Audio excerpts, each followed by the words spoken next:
It's Christmas week, which normally would mean slowing down a bit, but we've had an unexpected warm spell. So instead, I'm back outside working on the restoration of our 1880s Folk Victorian farmhouse.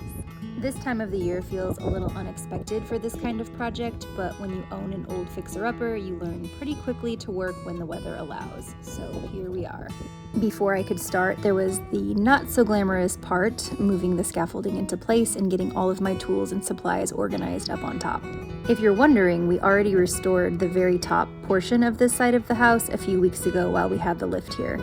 Some very kind friends let us borrow theirs so we could reach all the highest areas safely, and I'm so grateful we were able to get that part done. And this is actually the last full side of the house that we have left to restore. I'll be sharing clips of the rest soon, but I wanted to make one longer video where I could slow down a bit and show more of what the process actually looks like. Once I was up on the scaffolding and geared up, the process was the same one that we've been following everywhere else on the house. Scraping first to remove any loose paint and then sanding to smooth everything out and create a good surface for the primer. It's slow work, but this step is so important. Good prep is really what determines how long the paint will last.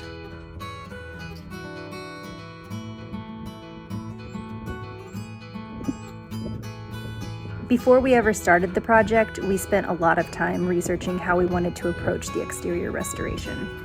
And we also leaned on a close friend who has over 35 years of experience in restoration for guidance. This is the approach that made sense for us and for the house, but there are a lot of variables involved, so doing your own research is always important.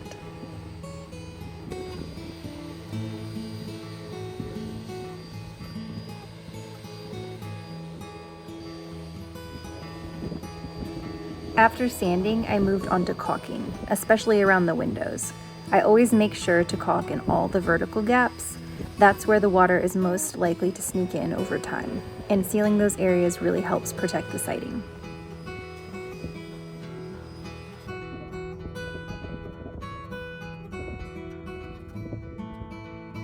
I've shared this entire process in more detail over on the blog if you want to take a closer look at each step, or to see all the details on primer and paint and all the other supplies we used too.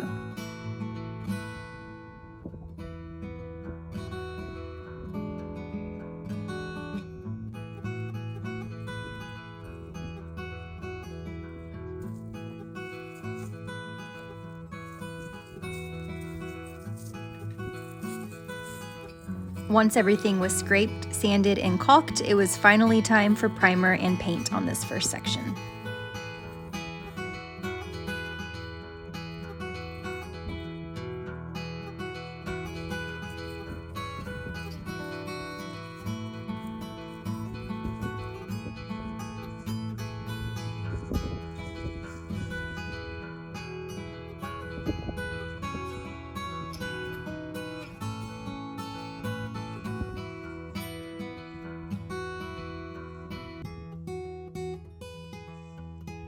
Paint on this side has actually been easier to scrape off. There's not a lot of that full thick paint, but because of the AC unit and the window well that's there, it's really hard to navigate around in this area.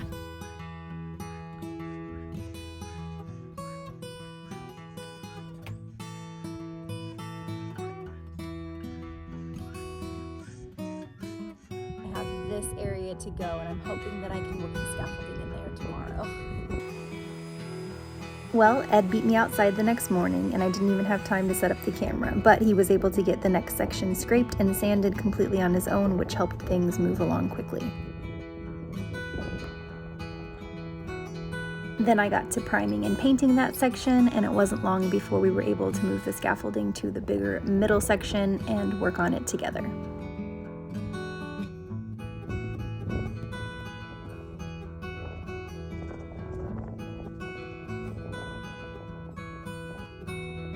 And then finally, we shifted everything to the far side, which was a small section that we couldn't quite reach when the scaffolding was centered, and I finished painting that area too. Going.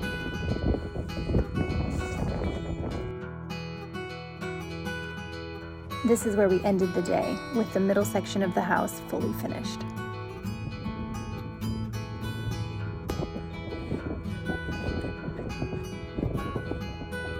The next section was the final lower section of this side of the house. Once again, it was the full process from start to finish: scraping, sanding, caulking, priming, and painting.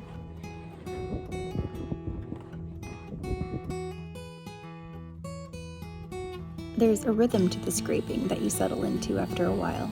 It's repetitive, slow work, like I said, but it does give you time to notice all the details and just focus on one small section at a time. And incredibly, the 140-year-old clapboard is in amazing condition.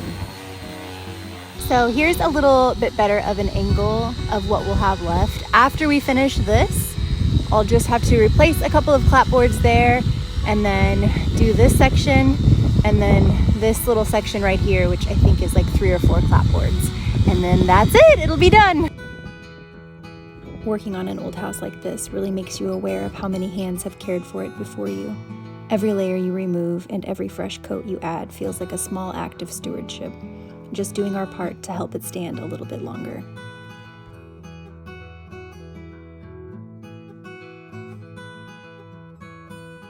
Knowing this was the last final section made it especially meaningful. Once this was finished, there was only the last areas above the sunroom roof left, and then the entire exterior, from the clapboard siding to the fascia and soffit details, would finally all be restored.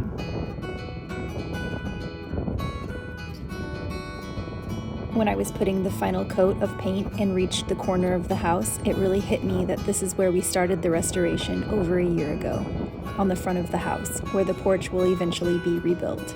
Coming around that corner felt like closing a circle, and realizing that once this side was finished, we're finally done.